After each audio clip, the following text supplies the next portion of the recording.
The room went silent. Every doctor stopped laughing. Every nurse froze, because the wounded military lieutenant, barely conscious, suddenly opened his eyes, pointed at the new black nurse they had just humiliated, and whispered 5 words that would change everything. "She's the reason I'm alive." Moments earlier, the doctors were mocking her. Moments later, their careers would never be the same. St. Matthew's General Hospital had a reputation. Not for kindness, not for compassion, but for arrogance. It was one of the most prestigious hospitals in the city. White marble floors, shining glass walls, doctors who wore their confidence like armor.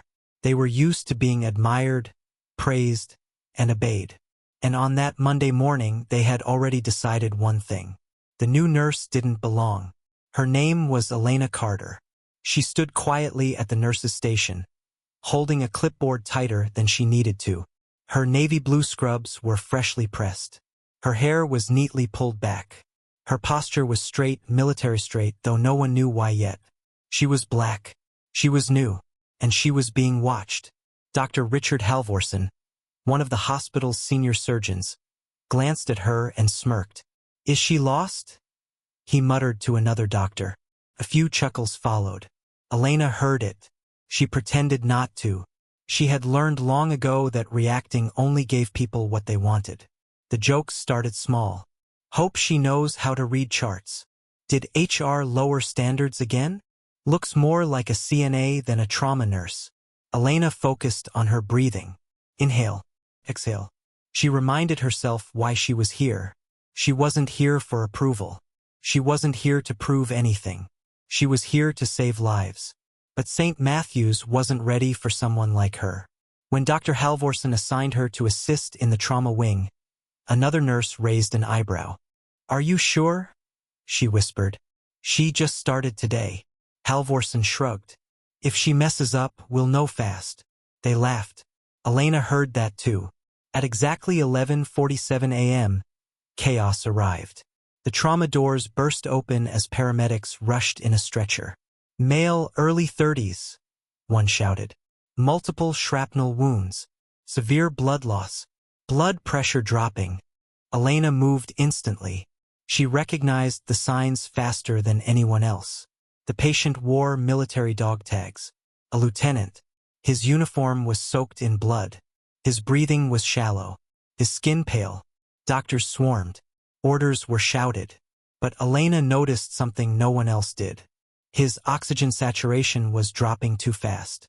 "This isn't just blood loss," she said calmly. Dr. Halvorsen shot her a look. "Nurse, let the doctors handle diagnosis." Elena didn't argue. She stepped closer. And then she saw it. A faint bubbling sound. Almost impossible to hear under the noise.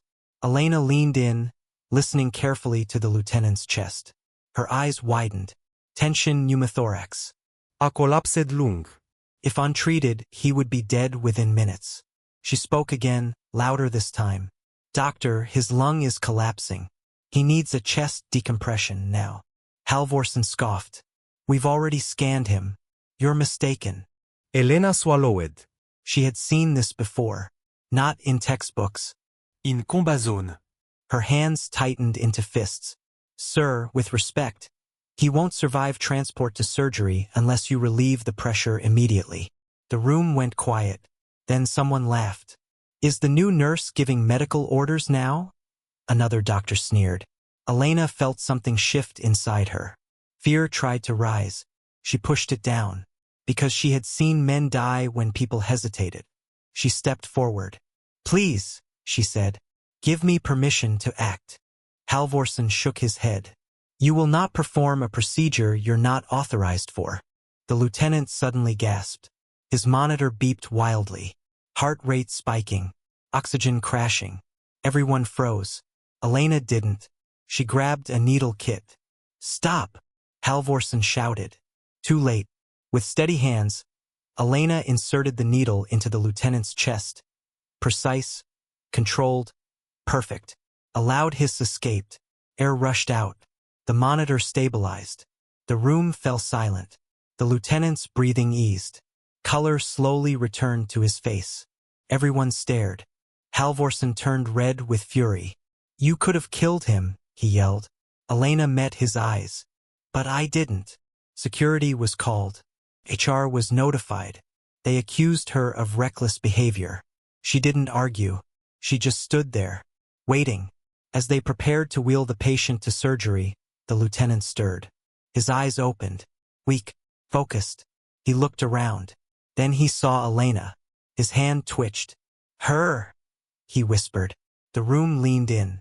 She saved me, he said, louder this time. Halvorsen froze. The lieutenant struggled to sit up. I know that procedure, he said. I've seen it done in war zones. If she hadn't acted, I'd be dead. Silence. Pure, crashing silence. Later that day, the truth emerged. Elena Carter wasn't just a nurse. She was a former combat medic. 8 years in active war zones. Dozens of lives saved under fire. Medals, commendations, recommendations. She had left the military quietly. No bragging. No stories, just skill and compassion. The hospital board launched an investigation. Witnesses spoke. Monitors were reviewed. Medical experts confirmed it. Elena's action was textbook perfect. Dr. Halvorsen was formally reprimanded. Mandatory bias training. Temporary suspension. The laughter stopped. The whispers ended. A week later, Elena walked into the trauma wing again. This time, doctors nodded. Nurses smiled. One resident approached her nervously. Can you teach me how you recognized it so fast? Elena smiled softly. Of course. 3 months later, the lieutenant returned, standing tall in full uniform. He brought flowers and a salute. To the woman who saved my life, he said. The entire hospital stood. Even Halvorsen. Elena never asked for applause. She never asked for recognition. She only asked for one thing, to be trusted. And that day proved something powerful. Never underestimate someone because of how they look.